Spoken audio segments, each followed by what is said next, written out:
おはようございます。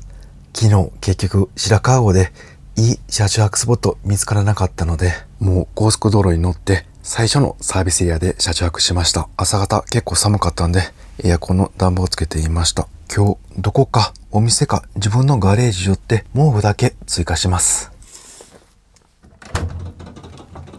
今富山県の城原サービスエリアのハイウェイオアシスにいます。おとつい愛知県キャンカーサービスさん出発して一般道で山道走行。今日からはほぼ高速道路旅になります。一般道山道走行してみて感じたことは、ロールがほとんどなく快適でした。このコーナリング時の傾きですね、それがほとんど感じられませんでした。なのでスムーズに走行できたので Google ナビ通りに時間つきました。あとは段差ショックなどのガタンガタンという振動なんですけど、こちらもかなり乗り心地よくて底付き感もなく快適でした。この感じだったら高速道路長時間の運転の疲労も少なそうです。そして心配していたこの大きさに関してなんですけど、自分の乗っているキャブコンと変わらない感じで運転できました。運転している分には長いデメリットは感じませんでした。全長が624センチあります。全幅は2メーターと1センチ201センチなんで、この駐車場にちょうど入ります。反対側もこの線の内側に入っています。高さが271センチなんで、やっぱりキャブコンより少し低いので風の抵抗も少なそうです。あとここですよね、キャブコンのようにバンクがないんで空気抵抗少なそうです。今回の高速道路旅で気になるのが、一般道では素晴らしかったロール、これが高速域ではどうなんでしょうか。高速道路入り口やジャンクションなどきつめのカーブ、安定して走行できるのか気になります。あとは直進安定性ですね。自分の乗っているキャブコンだったら80キロ以上出すとなんかハンドルがこのふわふわする不安定な感じになります。バスコンだとどうなんでしょうか。なんかすごい安定していると聞きます。90キロ100キロ出して体感してみます。走行面以外で気になるのがこのバスコンの弱点、断熱と遮音性。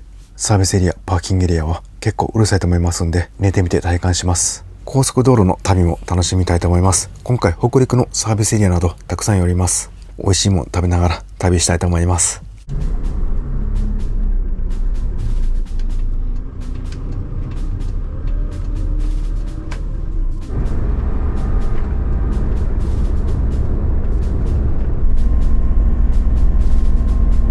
今回の高速ルートは富山県、石川県、福井県、滋賀県、岐阜県、愛知県と北陸を横断した後、日本海から太平洋まで行くルートになります。最後、強風の伊勢湾岸道を走行します。約400キロ走行予定です。はい、高速道路しばらく走行してみて感じたことなんですけど、めちゃくちゃ安定しています。今現在70キロ、80キロぐらいで走ってるぐらいなんですけど、ステアリング握っていてふらつくようなことは全くありません。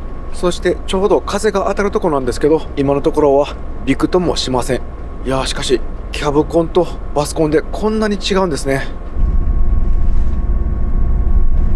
次なんですけど、左曲がって北陸道に入ります。ジャンクション結構きつめの R ありますんで、ここで高速道路でのコーナリング体感します。はい、曲がってますがめちゃくちゃ安定してますね。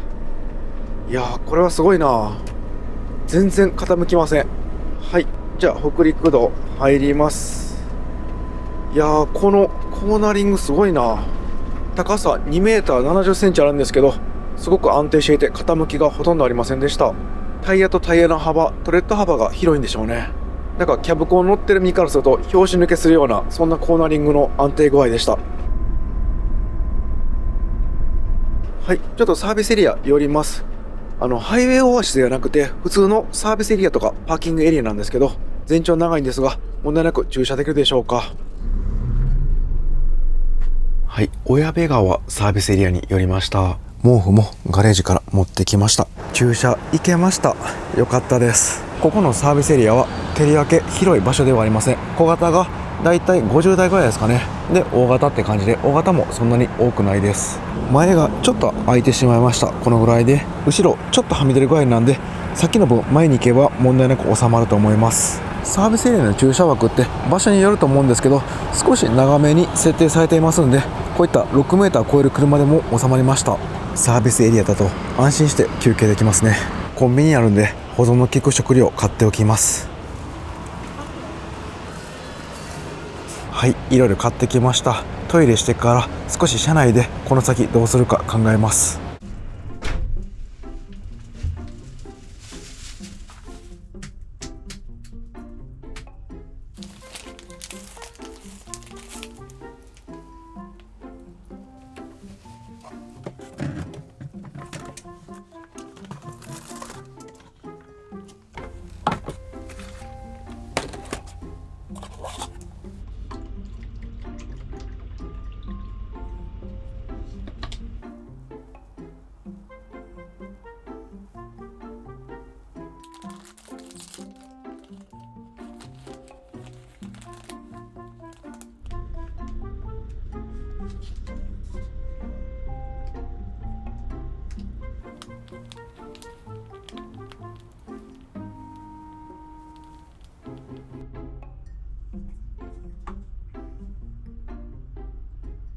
ごちそうさまでした。いや、この空間何時間でもおれますね。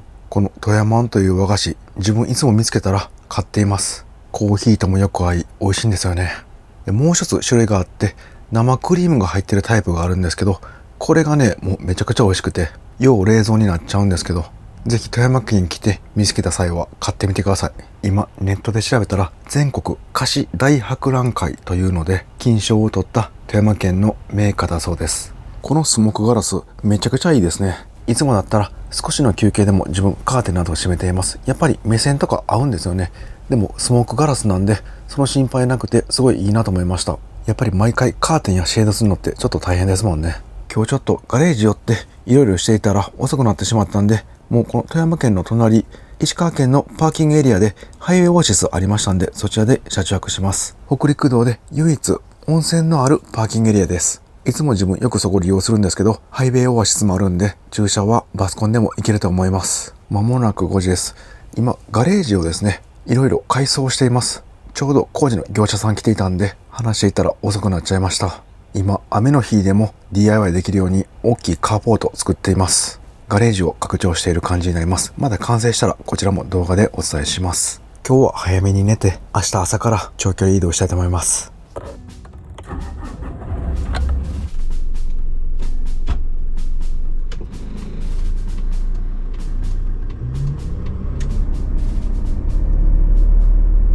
ちょっとせっかくなんで40キロから80キロまで合流のフル加速タイム計測してみます。はい。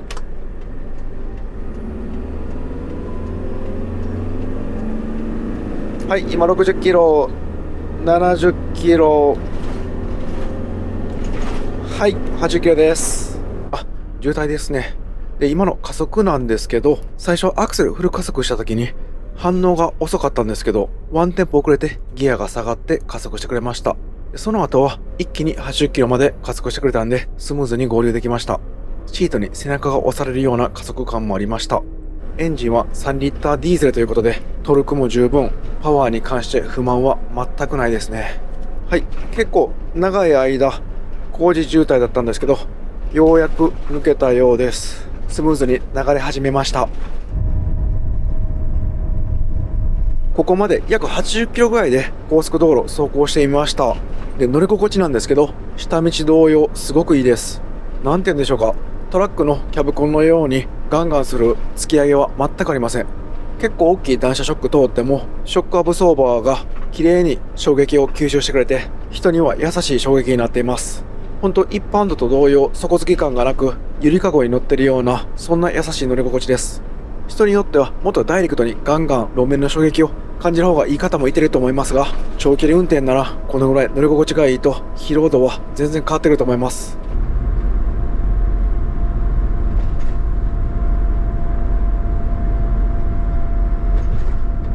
はい、この左の方にハイウェイオアシスありますんで、そちら側行きます。あ、結構空いてますね。ちょうど橋空いてましたんで、ここに止めました。ちょうど向こうの方がパーキングエリアになっていて、でこちら側がハイウェイオアシスです。徳光パーキングエリアのハイウェイオアシスは日本で最初にできたハイウェイオアシスです。北陸道が一番最初だったんですね。で駐車枠に幅はなんとか収めましたが、後ろですね、ここギリギリに歩道を合わせて、ちょっと線が消えかかってるんですけど、多分1メートルぐらい入れてるぐらいかなと思います。で前は車が十分トラックなども通れるスペースがあります。ハイウェイオアシス内は街灯も多くてすごい明るくて怖さは全くないです。で一般の駐車枠は結構空いてますが、もう大型のトラックは早い時間にいっぱいになってきました。日本で最初のハイウェイオアシスだけあって、かなりお店も充実しています。コンビニ24時間空いてますんで、ここはかなり重宝します。飲食店も多数あります。でちょっと前にこの近くにコンテナホテルができていました。ここですね、たくさんの人が利用されています。でなんといってもここのパーキングエリアは一番嬉しいのが海にそのまま行けます。向こうに橋あるんですけど、ここを渡ると反対側のパーキングエリアに行けて、そのまま砂浜に行けます。で温泉はこのコンテナホテルの隣になりますんで、もう 1,2 分で行けます。先車中泊のセッティングしてからお風呂入っていきます。でまず運転席周りのカーテンしていきます。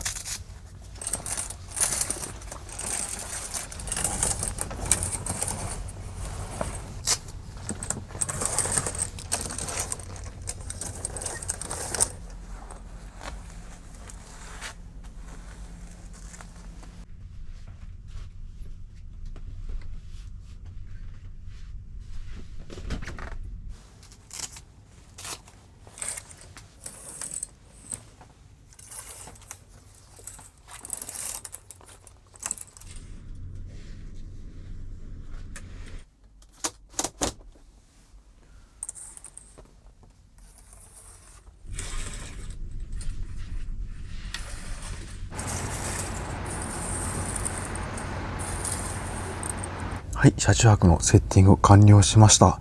やっぱりこの運転席から後ろに移動できるウォークスルーめちゃくちゃ楽ですね。ここの幅すごい広くて、で低いんで運転席から助手席から後ろへ行き来しやすいです。で今日の夜は結構冷えそうなんで、この運転席と後ろのカーテンですね、ここも閉めておきます。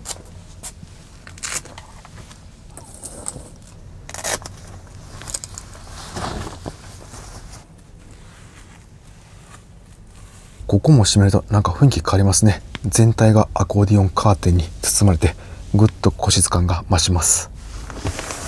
ではお風呂セットと着替え持って温泉行ってきます。もうハイウェイオアシスからすぐです。かなり体も冷えましたんで温まります。はい、やってますね。今日はすごい空いてます。車がほとんどいません。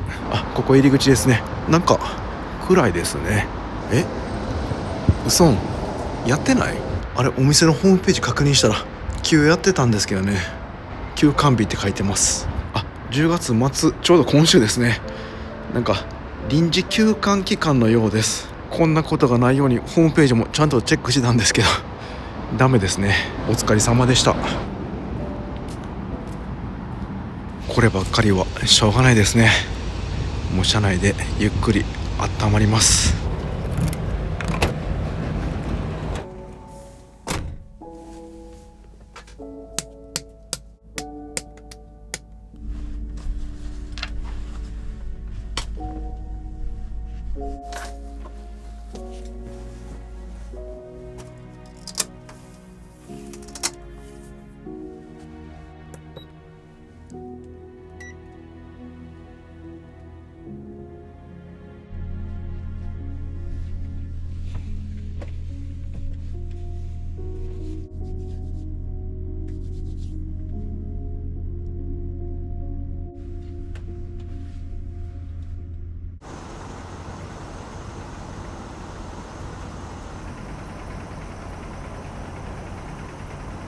車内もあったかくなってきましたので、ノンアルコールビール飲んで少し休憩していました。お風呂入れなくて少しテンション下がってしまいましたが、今は楽しくなってきています。今なんですけど、このキャンピングカーの横、ここにトラックがエンジンつけて休まれていますが、全然音ね、あんま入ってこないですね。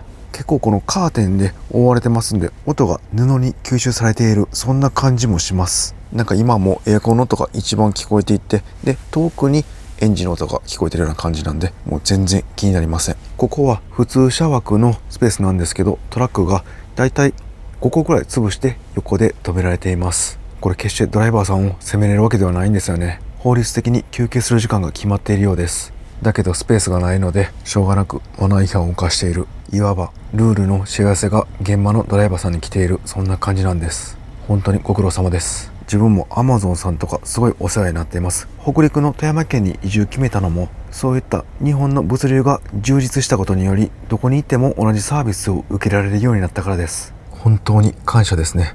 僕らみたいな消費も必要だし、お互い助け合いながらドライバーさんが休憩しやすい場所に根本的な駐車場問題解決できるようになってくれるのを願っています。それではお腹も空いたんで、あるものだけで何か作っていきます。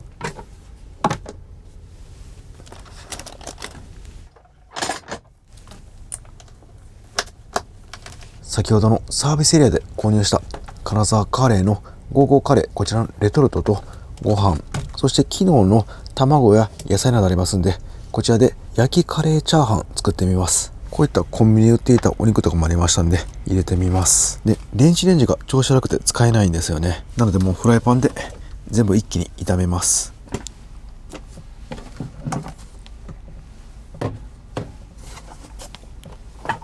手を洗いたいんですけど、このキャンピングカーお湯が出ます。ここにお水のタンクの容量のメーターがあります。こちら清水タンク51リッターで、このホットっていうのが40リッターで温水が出ます。でここに押すと残量が分かります。でこのホットなんですけど、車のエンジンの熱を利用して温めます。なので走行すれば自然とお湯ができる感じです。こっち側がお水で、こっち側がお湯です。これで入れます。あったかいです。やっぱりお湯出るのっていいですね。しかもエンジンの熱なんですごいエコですよね。でこちらをもう一回温め直すことはできないようです。ただ次の日もぬるくなるようですが、ある程度あったかいようです。今日はもうこちら側のテーブルで調理します。もう全部ぶち込んで焼きカレーチャーハン作ってみます。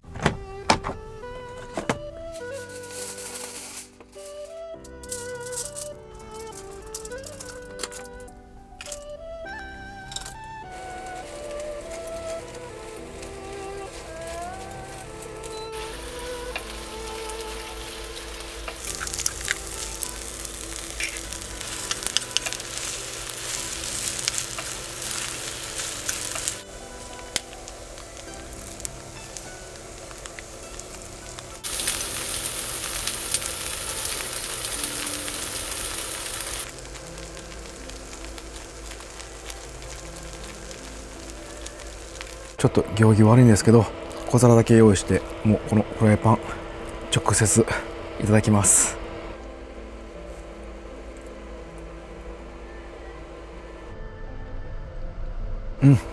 めちゃくちゃ熱いんですけど美味しいです。なんていうんですかね、ご飯がちょっと焼けてるんで香ばしくて、そしてカレーも香ばしいです。このゴーゴーカレー濃厚ですごいご飯とよく合います。そして卵入れて正解でした。フライパンそのまま食べてるんで、これグツグツ言って熱々でより美味しく感じます。いやー、これはあったまる。ごちそうさまでした。すごい体熱くなりました。で、匂いがこもらないように窓開けて調理していたんで、車内は寒く体は熱く、なんか温泉に入っているようでした。あ、破けてないですね。無事汚れずに料理できました。レトルトのご飯は本当に優秀ですね。電子レンジで温めなくてもフライパンがあれば食べることができます。保存も効くし、こういったキャンピングカーには常備しておきたいですね。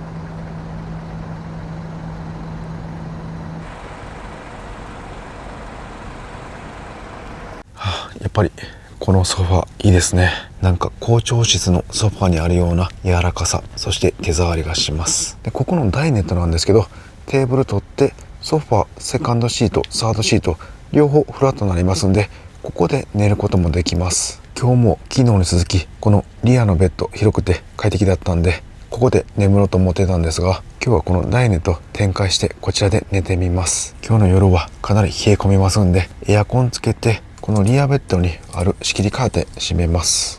こうすれば少し空間が狭まりますんで、このエアコンの効率も上がりそうです。さすがにつけっぱなしで寝ると電気がなくなっちゃいそうで怖いんで、タイマーにして眠ります。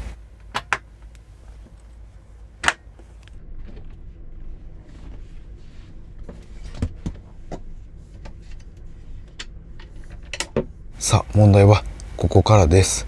まずセカンドシートからフラットにしていきます。ここに紐がありますんで引っ張ってみます。あ、動きますね。これでこのままこっち側にやっていきます。はい、反対向きました。次はこの背もたれをここ引くと、やっぱ倒れますね。これでフラットになりそうです。あ、ぶつかりました。この上取れそうですね。あ、取れます。これでフラットになりますね。はい、いけました。さあ次はサードシートです。これも紐たくさんあるんで引っ張っていきます。これ引っ張って、あ、動きますね。ちょうど反対側にはまりました。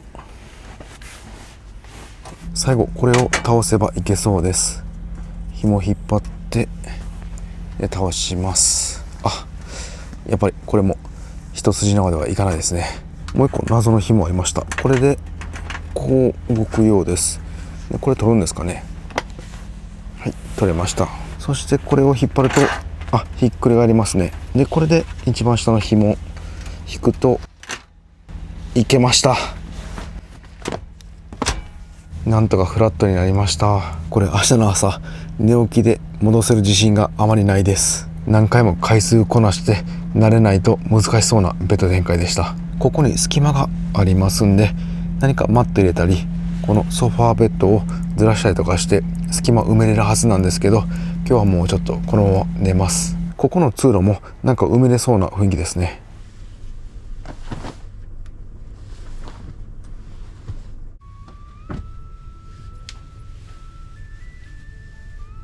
いいですね。広々しています。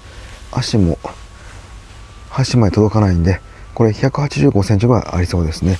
で横幅はそんなにないんで、だいたい80センチから90センチぐらい、大人1人分っていう感じです。でも全然問題ないレベルだと思います。車内が静かになると、横のトラックのエンジン音今聞こえてますが、うるさい感じはありません。キャブコンの遮音性には届きませんが、問題ないレベルです。もっと聞こえて車内に響くんかと思っていましたが、これは意外です。やっぱり実際に車中泊してみないとわからないもんですね。もうこのままぐっすり眠れそうです。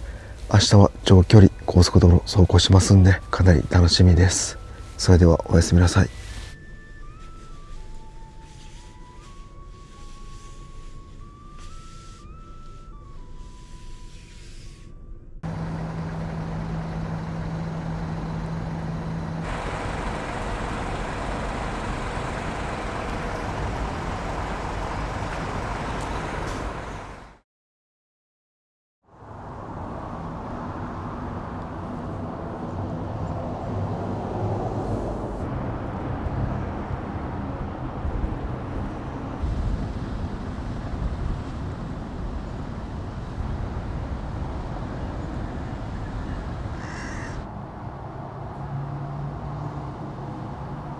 おはようございます。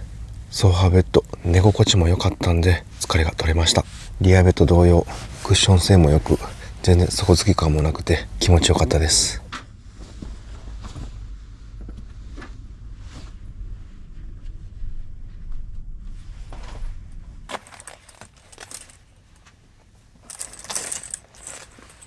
朝方結構寒かったんですけど、日が昇ってくると暖かくなってきました。現在の車内のこの温度計が 23.9 度、外に置いている温度計が 18.6 度ですね。最低なんですけど、外の温度が 12.7 度、車内は 13.3 度と、ほぼ外と同じ気温まで車内下がっていました。そしてさらに断熱の少ないこの運転席の方は 10.8 度まで外気温よりもさらに下がっていますね。これは朝の放射冷却だと思います。なので断熱の効果は少しはあるんですけど、窓が多い分やはりキャブコンに比べるとバンコンはかなり断熱が弱そうです。それでは着替えてこのダイネットをまた対面ソファーにします。でその前にですね、このセカンドシート、前はこっち側向きだったんですけど、普通に後ろ座ってもらうときにこの前向きに座りますよね。でそれ一回やってみます。ここの紐を引いて、で後ろを上げます。すごい簡単ですね。でこれがヘッドレストになるんですかね。上に挿すとこあります。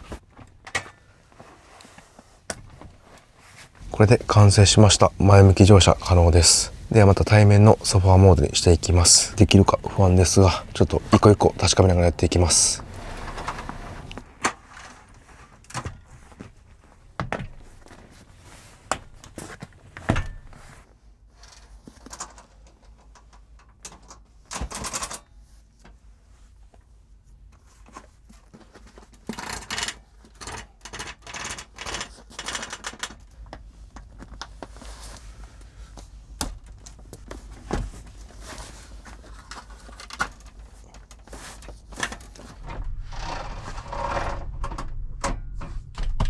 はい、元通り向かい合ったダイネットソファ完成しました。この椅子の下、ここにレバーがあって、これを回しながら動くこともできました。これ皆さんどうですかね、展開。自分的にはちょっと面倒だなと感じました。もし自分がこのキャンピングカーを所有していたら、基本的にリアベッドで寝て、で、こっち側は極力展開しないでいいように、なんかここだけ板で埋めれるようなパーツを自分で作るかもしれません。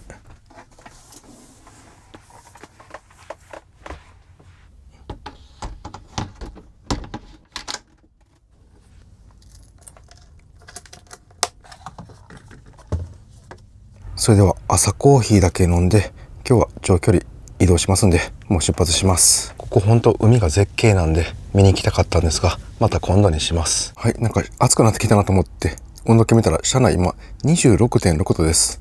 で、朝が 13.3 度なんで寒暖差13度ぐらいありますね。それではトイレお借りするついでに、ここお土産屋さんもありますんで、少しだけ寄ってそのまま出発します。いや、気持ちいい天気です。目覚めたらすぐ高速道路って最高ですね。目の前にコンビニもあるし、高速道路の車中泊は何といってもすぐに出発できるのがメリットですね。やっぱり家からだと準備とかなんやかんや入れて出発するの遅くなりますもんね。お店はハイウェイオアシス側にコンビニ、牛丼、つけ麺、うどん、お土産物産館があります。キャンピングカー内にコーヒーあるんですけど、コンビニでコーヒー買っちゃいました。これ結構キャンピングカー乗りあるあるだと思うんですけど、車内のコーヒーよりこのセブンとかのコンビニのコーヒーですよね。味が美味しいっていうのもあるんですけど、この容器、こぼれない容器が長距離ドライブにはすごい向いているので買っちゃいます。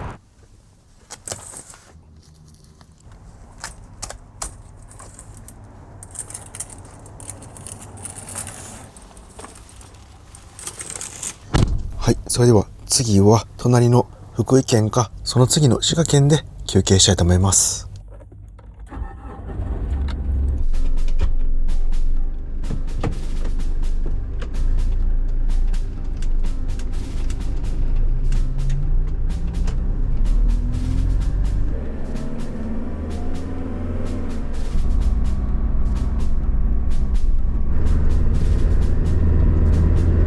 はい、30分ぐらい運転して福井県まで来ました。バスコンならすごい安定してるんで長距離が短く感じます。で、しばらく走ってみて感じたのが、わだちに全然はまりません。キャブコンの場合、わだちにはまるとステアリングが取られます。言うたら横風に煽られるような感じですね。そんな感じあるんですけど、このバスコンは全くありません。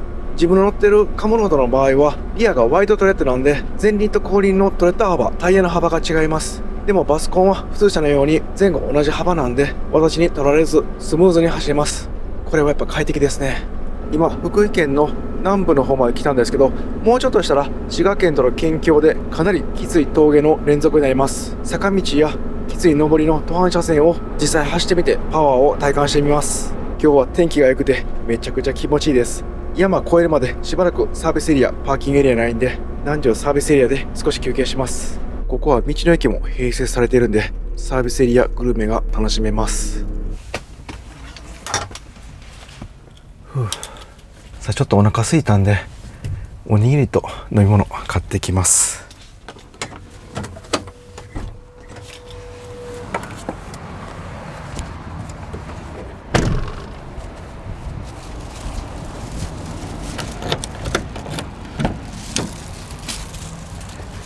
よっこいしょいち、いろいろ買ってきました。ちょっと窓開けてカーテン閉めてサクッといただきます。このカーテン本当便利ですね。買ってきたのがこのへしこのおむすびと、鮭と舞茸のおむすび。これ間違いないでしょう。あと面白いのが、なんと小餅あゆ売っていました。あとはドライブのお供にコーヒーと回転焼き、あんこですね。はい、じゃあ手拭いてこのへしこのおむすび食べてみます。このへしこの塩分がご飯とよく合います。ご飯もね、味付いてます。だしみたいな、めちゃくちゃ美味しいです。次は鮎の塩焼き。こんなんまさかサービスエリアで食べれると思いませんでした。じゃあもう一気にかぶりつきます。うわ、これめちゃくちゃ美味しいです。脂乗ってて、で身がぎっしり詰まっています。いや、これは得したな。旅先で美味しいもの食べてる時が一番幸せかもしれません。ごちそうさまでした。このベース車両の水伏ローザはここがすごい広いんで、ご飯食べるときすごい便利で、もう後ろじゃなくてここでいいですね。さあこの辺ぐらいからですね、山道に入ります。急な上りと急なカーブが多くなってきます。はい、現在途半車線上っています。で、速度が少し落ちたんでアクセルを踏み出しました。ほんの軽くですね。そうするとまた80キロキープしてくれました。上りに加えて急なコーナーも続いています。こういったきつい上りや途半車線の途中でもアクセルをさらに踏み出すと加速してくれます。もう普通の車を運転しているような感じですね。キャンピングカーに仮装されている車の走りとは前向いているだけでは分かりません。はい、トラックが今追い越してきましたが、そんなに揺れませんでした。はい、もう1台来ました。ほとんど揺れないですね。かなり安定しています。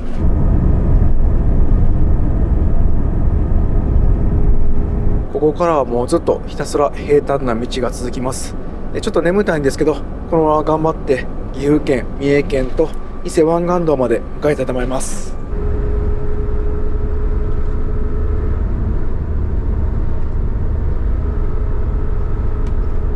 とうとう日本海側から出発して太平洋まで来ました。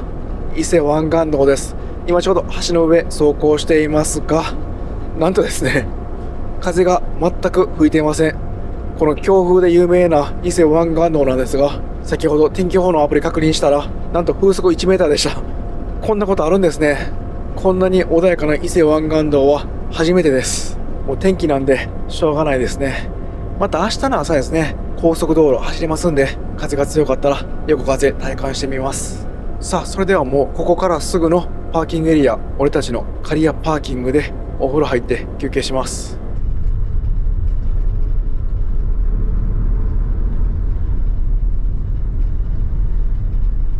すごいいっぱいで、ね、ハイエーオアシス来ました。で1個ね橋開いてたんで今止めています。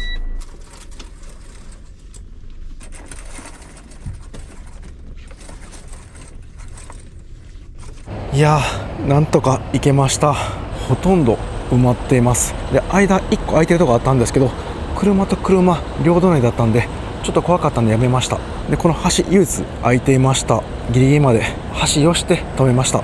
結構ね横の車がこんな感じで大型なんで幅いっぱいまで止まっていたので緊張しましたが、なんとか止めることができました。もう輪止め当たるぐらいまでバックして前はこのぐらい出ただけなんで大丈夫だと思います。長さは結構長いんですけど、横幅は2メーターなんで駐車枠に収まります。で反対側もギリギリまで寄せました。で運転席降りる方はこんなに巻いてるんで、横幅ギリギリ車来ても出られると思います。いや駐車緊張しました。これ4日目の夜の駐車場なんで大丈夫なんですけど、初日だったら多分止められなかったと思います。運転席に上から俯瞰で見れるアラウンドビューモニター欲しいですね。いや久々に来ました刈谷パーキング。ここは何といってもお風呂があります。早速一風呂浴びていきます。刈谷パーキングは今日もキャンピングカーがたくさん止まっています。 JP スターハッピーワンにバンテックジル520にハイエースのキャンピングカーもあります。なんか駐車場を見てるだけでも楽しいですね。それではお風呂で体を温めていきます。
今日の朝日本海側にいたんですけど、今もう太平洋側です。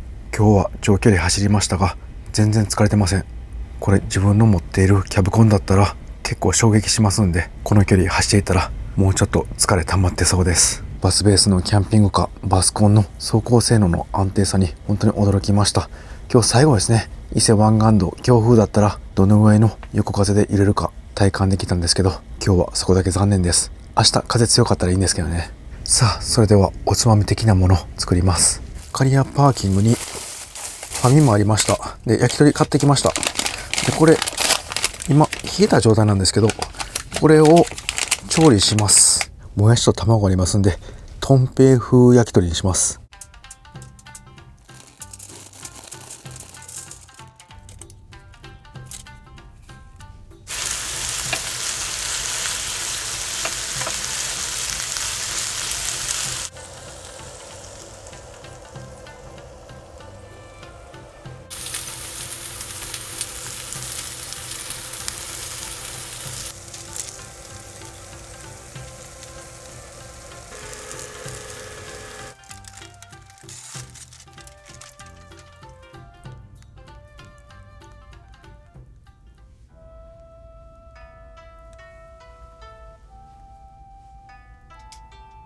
うわ、適当に作ったんですけど結構美味しそうですね。それではいただきます。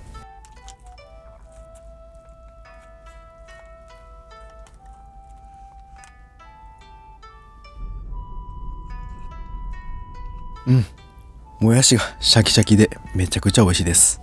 焼き鳥タレにしたんでしっかり味がしておつまみとしてぴったりです。ちょっと焦げちゃったんですけど全然問題ないです。やっぱりアルミホイルでこういった卵料理作るのちょっと難しいですね。でもこのとんぺい焼きにもやしってこんなん合うんですね。自分キャベツよりこっちの方が好きかもしれません。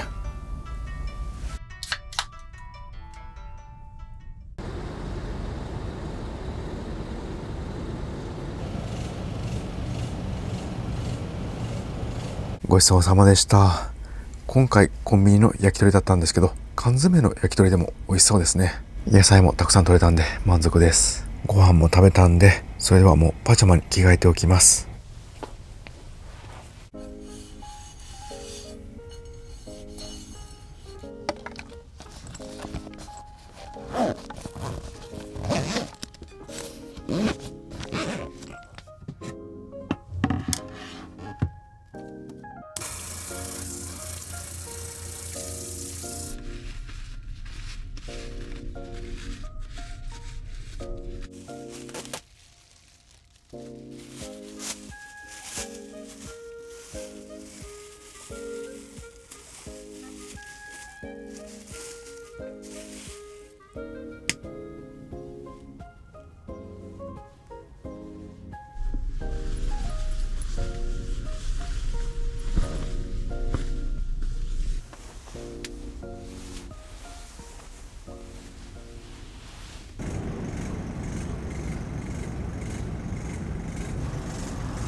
また朝方冷えそうなんでお休みタイマーして眠ります。長いようで短かったこのキャンピングカーでの車中生活、今日が最後の夜です。初日に車中泊してみて感じたことと、4日間この車で生活してみて感じたこと、また違うんですよね。車中生活の長さによってもキャンピングカーの使い方、必要な装備が変わってきます。そしてトイレあるかないかでも車中泊する場所も変わるので、本当にキャンピングカー奥が深いです。今回バスコンという新たなジャンルのキャンピングカーに乗れてすごくいい経験になりました。車貸してくれたキャンカーサービスさん、本当にありがとうございました。明日最後に走行して追加で気になることありましたんで、そちら確かめて3日目4日目で新たに感じたこと、良かったこと、いまいちだったこと、整理してまとめてお伝えします。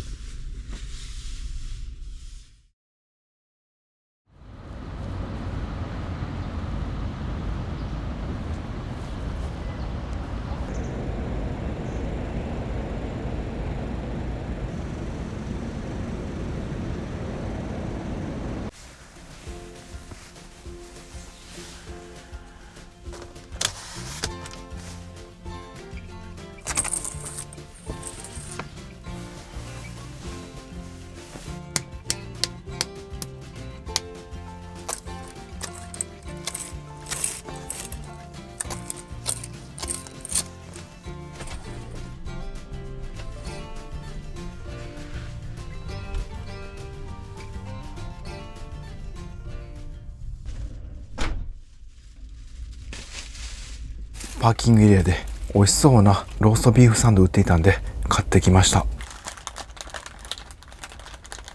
で、スープ付きでした。ミネストローネっていうんですかね。これ食べて出発します。さっきトイレ行ってご飯買ってる時に刈谷パーキングいろいろ探索してたんですけど、なんとですね、スーパーがありました。地下にありました。何回も来たことある場所だったんですけど、初めて気づきました。このパーキングエリア最強ですね。ごちそうさまです。野菜も取れて美味しかったです。で、最後にコーヒー飲んで出発します。はい、太陽が昇ってきて車に日光が当たっています。なので車内が温度上がってきて、現在 21.8 度、外気温は 16.4 度ですね。外の温度はそんなに上がってないんですけど、車内はどんどん温度が上がってきています。今は過ごしやすい季節なんで大丈夫ですけど、1、2ヶ月前の9月10月ぐらいだったら、もうエアコンなしでは車内に日中滞在するのは難しそうですね。さあ、それではもうちょっとでゴールになりますんで、気を抜かず安全運転で行ってきます。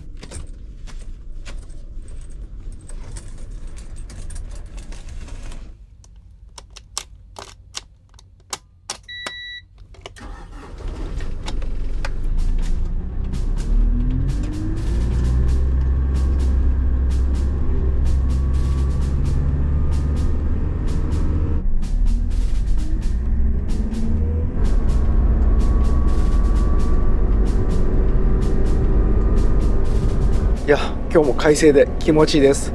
キャンカーサービス様では1時間ぐらいで到着します。ただまだ時間ありますんで、どこか河川敷などの広場によって燃費など計測します。ここはまだ伊勢湾岸道ですね。もう海の上じゃないんですけど、まあまあ風が強いところで風よけの壁が設置されています。で、なんとですね、出発前にまたアプリで風速調べてみたら0メーターでした。こんなことあるんですね。昨日よりもさらに風が少なくなったようです。この辺本来すごい風強いんですけどね、こればっかり本当しょうがないですね。現在80キロで東名高速に入るジャンクションです。まあまあきつめのコーナリングで高速コーナーですね。ですがもう全然気持ちいいぐらいに曲がってくれます。全然傾かない。もう本当ロールが少ないですね。はい、今ちょっと渋滞気味なんですけど、この右前ですね、これ同じ三菱ローザが今走行しています。で、こんな感じで見てもらったら分かると思うんですけど、ガラス張りなんですよね、前面が。後ろもサイドのリアの方ですかね、後方もガラス張りです。で、このキャンピングカーはそれを埋めて断熱処理されています。このノーマルとの違いがよく分かりました。はい、じゃあ高速降りて一般道に入ります。セルフのガソリンスタンドありました。じゃあ軽油満タンにします。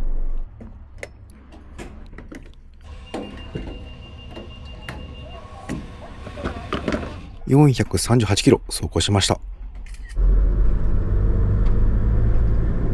はい、じゃあこの橋の下の日陰行きます。愛知県豊川市の河川敷です。いや、最高ですね。ここ降りてくるときに U の字ぐらいの結構急なコーナリングがあったんですけど、道が細かったんで何回か切り返しました。あ、ちょっとここですね。この JAF の車が曲がったところです。JAF の車も1回では曲がれないんで切り返しますね。はい、燃費なんですけど 438.5 キロ走行して、で入った燃料が 31.45 リットルで、1リッターあたり 13.94 なんで約14キロ1リッターあたり走行したことになります。前回の街乗り山道が1リッターあたり13キロだったんで、約1キロ燃費が伸びました。今回の燃費、行きは店員さんが入れてくれて、最後は自分で入れました。どうですか、これかなり燃費いいですよね。こんなに仮装されたキャンピングカーなのに普通車並みの燃費です。しかも軽油なんでリーズナブルです。カムロードベースキャブコン乗ってる自分からすると羨ましいです。カムロードはちなみに7から8行って8キロ後半ぐらいかなと思います。このバスコンの左後方、こちらにジェネレーターがあります。発電機なんですけど、自分ちょっと発電機まだ使ったことなくて、一回試してちょっとだけ使ってみます。結構静かって聞いてるんですけど、実際どうなんでしょうか。ここに収納されています。ここに扉を止めるストッパー用の棒があります。で、ここにつけます。はい、取説見ながらやっていきます。ちょっと緊張しますね。じゃあやってみます。で、これを引いてエンジンかけるんですけど、ゆっくり引いて抵抗を感じたところで次素早く引く、やっています。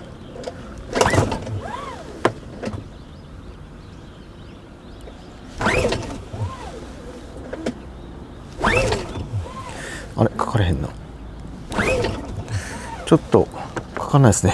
ここのレバーをオンにして、でエンジンスイッチをオンで、エコスロットルは切っていますね。ちょっと燃料入っているってキャンカーサービスの社長さん言ってたんですけど、ちょっと今回わかんないんで、また帰ってから聞いてみます。やっぱりエンジンなんで初めて使う自分としてはちょっと怖さあります。これ災害時とかはかなり有効なんで、自分も発電機興味あるんですけど、またちょっと社長さんに聞いてみます。5日間車中生活してみて感じたこと最後にお伝えします。前回の一般の旅では分からなかったことが新たに分かりました。一言でまとめると、駐車場の制約はあるが走行性能、居住性能はキャンピングカーの中でトップクラスの性能でした。なぜキャンピングカー乗りの方が最後にバスコンに乗るか、理由がよく分かりました。では気になったことパートごとにお伝えします。まずはデメリットからなんですけど、一つ目、このソファーのベッド展開ですね。こちらがかなり手間でした。こういったシートバンコンではよく採用されています。で、今回初めて自分バスコンでこのシート実際に展開してみて体感してみたんですけど、たまにベッド展開するぐらいならありかなと思いました。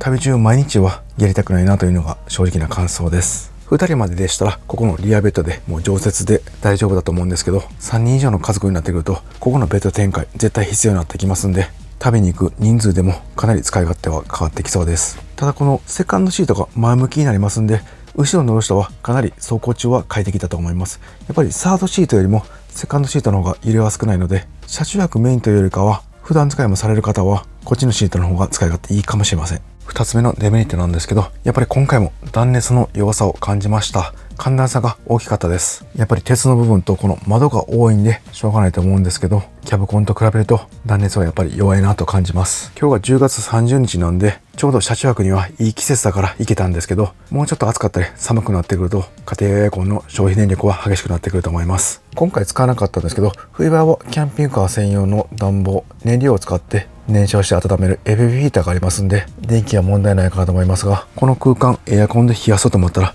結構電気消費すると思います。家庭用エアコンで消費電力少ないんですけど、真夏の日中直射日光浴びるとこのぐらい断熱性能が低いと冷えてくれるかも心配ですね。この後ろの窓のようにアクリル二重窓ですね。この前の方もそんな窓にできたらだいぶ断熱性能は上がると思います。もしくはもうシェードで埋めちゃうかですね。ちょっと景色は見えないんですけど、そうすれば真夏でもエアコンある程度効くと思います。次は駐車ですね。これ最初から分かっていたんですけど、高速道路旅でも最後の刈谷パーキングエリアハイエーオアシス、こちらちょっと駐車場狭かったんで気を使う場面がありました。この長さが624センチなんで、5メーターの駐車場から124センチはみ出てしまいます。これは走行性能完璧なバスコンの最大のデメリットですね。実際にこのバスコンでいろいろ回っていろんなところに駐車してみて分かったのが、普通車枠でも意外といけます。ただ NG なところもあるんで場所によるといった感じでした。もう大型トラック枠止めればいいやんって思う方もいてるかもしれないんですけど、なんか個人的にやっぱり大型枠はトラック用に開けておきたい、そんな気持ちです。なのでできるだけ普通車枠に止めました。普通車枠で行けるところなんですけど、サービスエリアは問題なく行けました。あとは高規格の道の駅ですね。そして田舎のコンビニも行けると思います。この辺が無料で気軽に止めれるところで、あとは有料の RV パークやキャンプ場とかですね、そういったところも問題なく止めれると思います。なのでフラッと街中や都会に行ってなんかどっか止めようって、そんな感じは難しいですね。自分は街中でも駐車することが多いので、やっぱり 2×5 メーターぐらいのキャンピングカーが一番いいなと思いました。走行面に関してはこの長さは全く気になりませんでした。もうほんと駐車に関してだけって感じでしたね。一方良かった点なんですけど、やっぱり高速道路でもこの縦の揺れですね、衝撃とロール横の揺れすごい少なかったです。高速道路のジャンクションなど急なコーナーももう全然ロールしなく安定して走行してくれたんで、もうすごい快適でした。なんかまだまだ走れます。例えばこのまま東京行けって言われたら全然行けるぐらいの走行性能で疲れを感じにくかったです。で、次すごかったのがやっぱり直進安定性ですね。この高速道路での直進安定性の良さは半端なかったです。80キロで走行することが多かったんですが、トラックに抜かれても全然ビクともしませんし、ステアリングを握っていても全然ふらつくこともありませんでした。結構速度を出すとなんかタイヤが浮くような、ステアリングがフラフラするような感覚はキャンピングカーであるんですけど、これに関してはもう全くなかったです。今回撮ってなかったんですけど、動画外で100キロ走行してみました。その時も変わらず安定していました。で一瞬だけ追い越し時に100キロ以上も出してみたんですが、その時にようやく少しふわふわする感じがありました。なのでこれは肌感なんですが、バスコンの110キロぐらいとカムロードベースキャブコンの85キロぐらい、そのぐらいがちょうど同じぐらいの直進安定性でした。車の形状やタイヤ前と後ろのホイールベース、そしてタイヤとタイヤの幅、トレッド幅でこんなにも直進安定性が変わるんですね。で今回通った北陸道、福井県あたりはすごい道路わだちが多いんですけど、今回ステアリングが取れることもなく安定して進んでいました。なんかリアがダブルタイヤだと私走行した時にハンドルを取られやすいと聞いたんですが、全然そんなことはなかったです。安定していました。今回長距離走行してみて感じた一番大きい2つはやっぱりこの直進安定性とロールですね。こちらの2つは本当にカムロードベースのキャブコンと比べ物にならないぐらい安定していました。次のメリットは何といっても燃費ですね。1リッターあたり14キロ走ります。これすごいですよね。もう本当下手したらカムロードの倍ぐらい走ることになります。こんなにも大きくて車体も重たいんですけど、燃費がいいってなんかどうなっているんでしょうか。で今回紹介し忘れてたんですけど、このオーニングもついています。でお水はもうフルで積んでくれてました。人は1人しか乗ってないんですけど、荷物は結構乗ってる状態でした。で次最後に良かったところなんですけど、この窓のスモークですね。このバスコンだからとか関係ないんですけど、このキャンピングカーとしてこの窓のスモークは今回長時間体感したんですけど、かなり良かったです。もう車中泊するぞ、寝るぞっていう時はしっかり閉めるんですけど、長時間休憩しない場面っていうのも結構あるんですよね。ご飯食べたり15分だけ仮眠したりと、そういう時はこのスモークだったら外から見えにくいんでかなり助かりました。後ろに来たら手間なくすぐに休憩できるこの空間は使い勝手最高でした。というのが今回の車中泊旅で感じたことでした。一般道でも安定していた走行性能、高速道路ではさらに発揮されて超安定していました。なんかもうこの走行性能で横幅2メーターで長さ5メーターのキャブコンがあればもう完璧ですね、日本では。いやーしかし今回の旅面白かったです。なかなかバスコンって乗れないんですよね。貴重な体験でした。それではキャンカーサービスさんへ戻ります。